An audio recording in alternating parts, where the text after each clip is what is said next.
Pour le moment, on va revenir sur la mort de l'acteur de Plus belle la vie, Marouane Béréni. L'enquête vient de se terminer, on a toutes les informations. On se rappelle, on en avait énormément parlé ici. Alors, l'enquête, effectivement, vient de se terminer. Le procureur de la République a rendu le 19 avril, donc vous voyez, c'est récent. Il a clôturé le dossier en considérant qu'il n'y avait pas lieu de poursuivre les investigations. Rappel des faits, on avait retrouvé... Enfin, tout a commencé le 3 août. Donc cet été, une femme de 37 ans traversait à Mâcon devant une boîte de nuit qui était le Club 400. Elle était avec son chien, il était 23h, et elle a été renversée, écrasée par un véhicule, un gros 4x4. L'enquête a révélé que c'est Marouane Béréni qui conduisait ce véhicule, a priori. Il a pris la fuite. On retrouve le véhicule abandonné le lendemain sur une petite commune qui s'appelle Fleury. Et à partir de là, plus de son, plus d'image. Toutes les hypothèses ont été envisagées. Et finalement, le 12 octobre, un propriétaire se rend dans un bâtiment, un corps de ferme, pour y faire effectuer des travaux et découvre le corps pendu de Marouane Béréni. Et à partir de là, évidemment, la police les gendarmes plutôt, ont fait de nombreuses investigations pour être sûr que ce n'était pas un crime maquillé en suicide. Et là, le parquet vient rendre son... c'est un crime, c'est pas un crime, pardon, c'est une mort naturelle, c'est un suicide, il s'est pendu tout seul, il n'y a pas de tiers dans cette histoire. Merci, donc c'est affaire malheureusement classée, cette affaire. Il emporte ses secrets. Parce qu'ils ont mis énormément de temps à retrouver le corps. Oui, parce qu'il était dans un bâtiment inhabité, inoccupé, et si le propriétaire n'était pas venu ce jour-là pour faire évaluer les travaux, pour faire un devis, peut-être qu'il y serait encore. Un surveillant de collège mis en examen pour viol sur mineur voit son contrôle judiciaire allégé et peut désormais retravailler avec des mineurs. C'est quoi cette histoire ? C'est encore une histoire incroyable. Oui. C'est des assistants d'éducation et ça se passe au lycée Jules Ferry à Wappy, en Moselle. Les faits remontent au mois d'avril. C'est des faits de viol et d'agression sexuelle. Ils sont deux. Enfin, il y en a un principal qui s'appelle Andy, qui est surveillant de ce lycée. Il rentre en contact avec une jeune fille, avec deux jeunes filles de 14 ans, qui étaient en classe de 4e. Il rentre en contact avec elles par Snapchat et il les invite à son domicile, un petit studio qui n'était pas très loin. Et les deux gamines vont y aller une première fois. Ils inventent un jeu, action-vérité. Ils en profitent pour commencer à... une ébauche pas de relation sexuelle à ce moment-là, mais en tout cas un petit flirt. Et puis ça finit par une série de viols. Il y en a une qui se plaint d'avoir été violée entre 15 et 20 fois. C'est possible. Il y a une plainte qui est déposée en novembre 2021. A priori, l'audition de la plaignante, donc de cette gamine de 14 ans, se passe pas très bien. La police n'a pas l'air de prendre cette histoire très au sérieux. Et en réalité, les choses vont stagner, puisqu'elle sera réentendue qu'en juillet 2023. C'est-à-dire pour des faits 2021, il y a une audition en 2021 et la deuxième audition en 2023. Autant vous dire qu'il n'y a pas grand-chose dans ce dossier. Ils n'ont a priori jamais été incarcérés, mais mis en examen pour viol et agression sexuelle. Ils ont eu un contrôle judiciaire, donc ils sont placés sous contrôle judiciaire, qui leur interdisait à l'un comme à l'autre d'avoir des contacts avec des mineurs. Et il se trouve qu'il y en a un des deux, le plus jeune, celui qui a 23 ans, qui lui était professeur, enfin pas professeur, mais entraîneur de foot. Et il a demandé un allègement de son contrôle judiciaire pour pouvoir exercer sa profession, puisque il entraînait des jeunes garçons. Et donc, le juge, dans un premier temps, a refusé cette faveur. Il a fait appel de cette décision et la Chambre de l'instruction lui a accordé le fait de pouvoir retravailler avec des mineurs. On dit qu'on marche sur la tête, c'est incroyable. Il y a de nouveaux rebondissements à Grande-Synthe après la mort de Philippe. On peut faire un point là-dessus. Alors, attendez que je m'y retrouve dans mes petits papiers.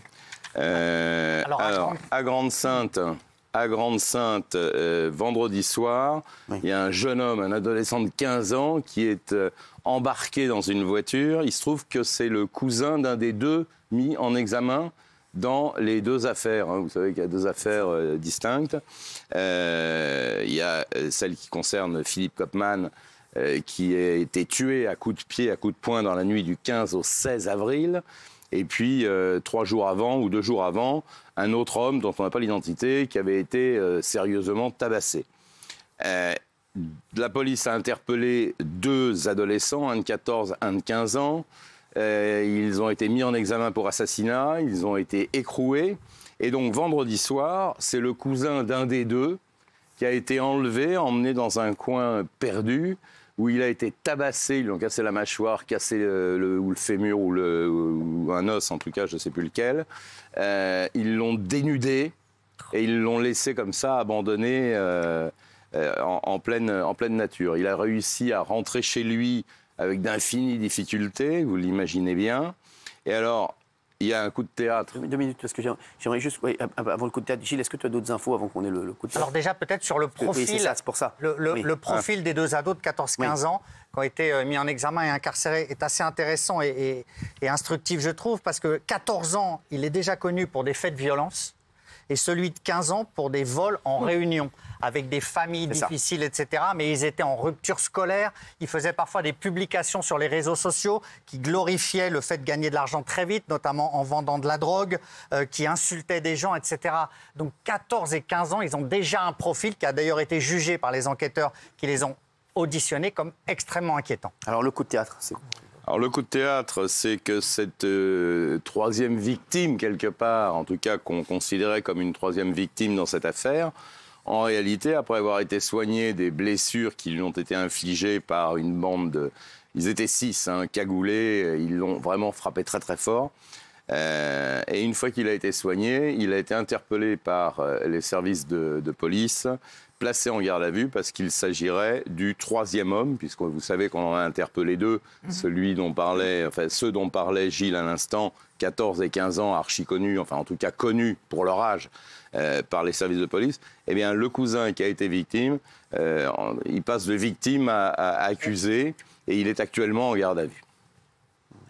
Donc c'est un sacré coup de théâtre. Oui, donc il y a l'idée d'une vengeance organisée, de gens qui ont repéré les coupables présumés. Et la police, évidemment, est appelée en renfort là-bas parce que les gens de Grande-Synthe sont traumatisés, n'osent plus sortir, etc. L'atmosphère est extrêmement tendue. J'aimerais juste qu'on revienne sur cette hypothèse qu'ils auraient pris Philippe pour quelqu'un d'autre, parce qu'on dit qu'à la base, ces 2 jeunes garçons voulaient s'attaquer à des personnes qui voulaient draguer des mineurs. Oui, il y a 2 hypothèses. C'est ça, oui, parce que c'est sur ça qu'il faut revenir, c'est important. Absolument, il y a 2 hypothèses encore là, à l'heure où on parle. La première hypothèse, c'est que ces 2 jeunes-là voulaient se venger d'hommes avec qui ils mettaient en contact de jeunes mineurs. C'est-à-dire qu'ils disaient, ces hommes-là sont en contact avec des mineurs, c'est nous qui créons le contact, voilà, donc nous allons nous venger parce que nous ne tolérons pas ça. Ils les appâtaient.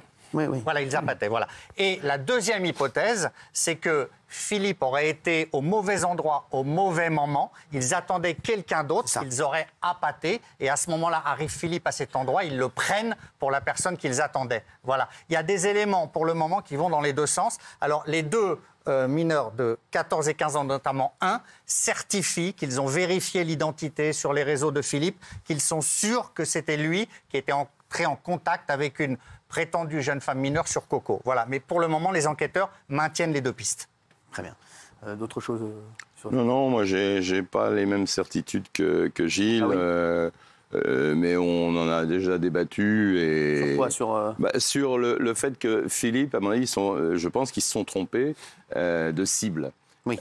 Philippe, j'ai dit qu'il y avait 2 pistes. Voilà. Oui, tout à fait. Mais il n'y a pas d'éléments, si vous voulez, dans la téléphonie de Philippe notamment, a priori, il n'y a pas d'éléments qui laissent à penser qu'il aurait pu être en contact sur le réseau Coco, le fameux réseau. Donc, voilà, c'est... On sait qu'il y a une erreur. J'ai aucune certitude.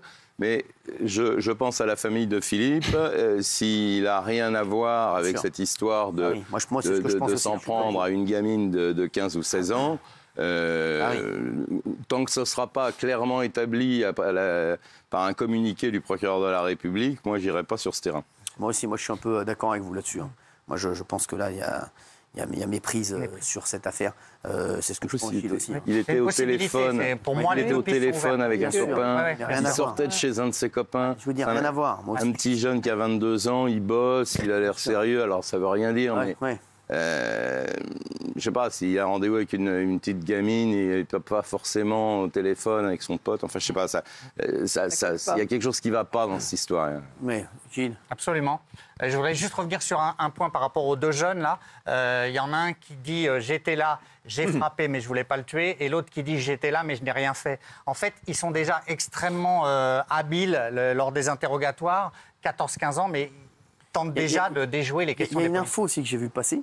Il y aura un mec qui a appelé pour dire qu'il pensait qu'il devait être à la place de Philippe. Vous n'en avez pas parlé de ça. Ça, c'est extrêmement quand même important ça, il y en dans a un qui est l'affaire. persuadé. C'est quand même un élément clé dans l'affaire. Oui, Qu'est-ce que c'est que cette affaire? Il y aura un- quelqu'un qui aurait appelé pour dire, à mon avis, c'est moi qui le cherchais. C'est moi qui le cherchais. Ah oui, bah donc ça, il faut Ce qui en parler. Quand oui, même. absolument. C'est quand même, vous en parlez pas depuis tout à l'heure, c'est quand même l'élément le plus important de ce qui s'est passé ce week-end. Ce qui accrédite la thèse. Donc c'est quoi? Qu'est-ce qui s'est passé? Alors, un témoin Ah oui, c'est le plus important. est intervenu et a dit Oui. c'est moi qui le cherchais et miraculeusement j'ai renoncé à ce rendez-vous, donc ils ont cru que c'était moi au moment où ils ont massacré, tué Philippe. Ce qui accrédite va la dans thèse. le sens de la méprise. Oui, mais donc, Il va dans le sens de la méprise. Oui, mais Absolument. On Après, va parler de ça parce que c'est quand oui, même important. oui, vous avez raison. Après, les enquêteurs doivent vérifier les dires, les témoignages, etc.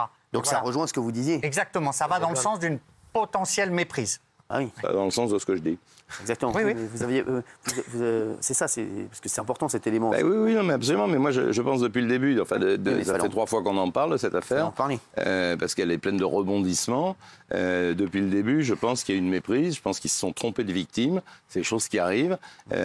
Et eux, si vous voulez, D'autant plus avec cet élément. oui, qu'on a- c'est oui, important. mais ils se donnent Oui, bonne on parle. conscience en étant presque les donneurs de bonne morale, les donneurs de leçons, en disant nous, on casse la gueule aux pédophiles. Oui. C'est un système de défense qui est un peu maladroit, Oui. mais c'est pas complètement stupide. Ce qui étonne les enquêteurs, parce que là, je vais dans votre sens, ils dépouillent quand même à chaque Ouais. fois. Ils volent le téléphone, ils volent éventuellement de l'argent. Donc voilà, c'est pour ça que les enquêteurs restent prudents.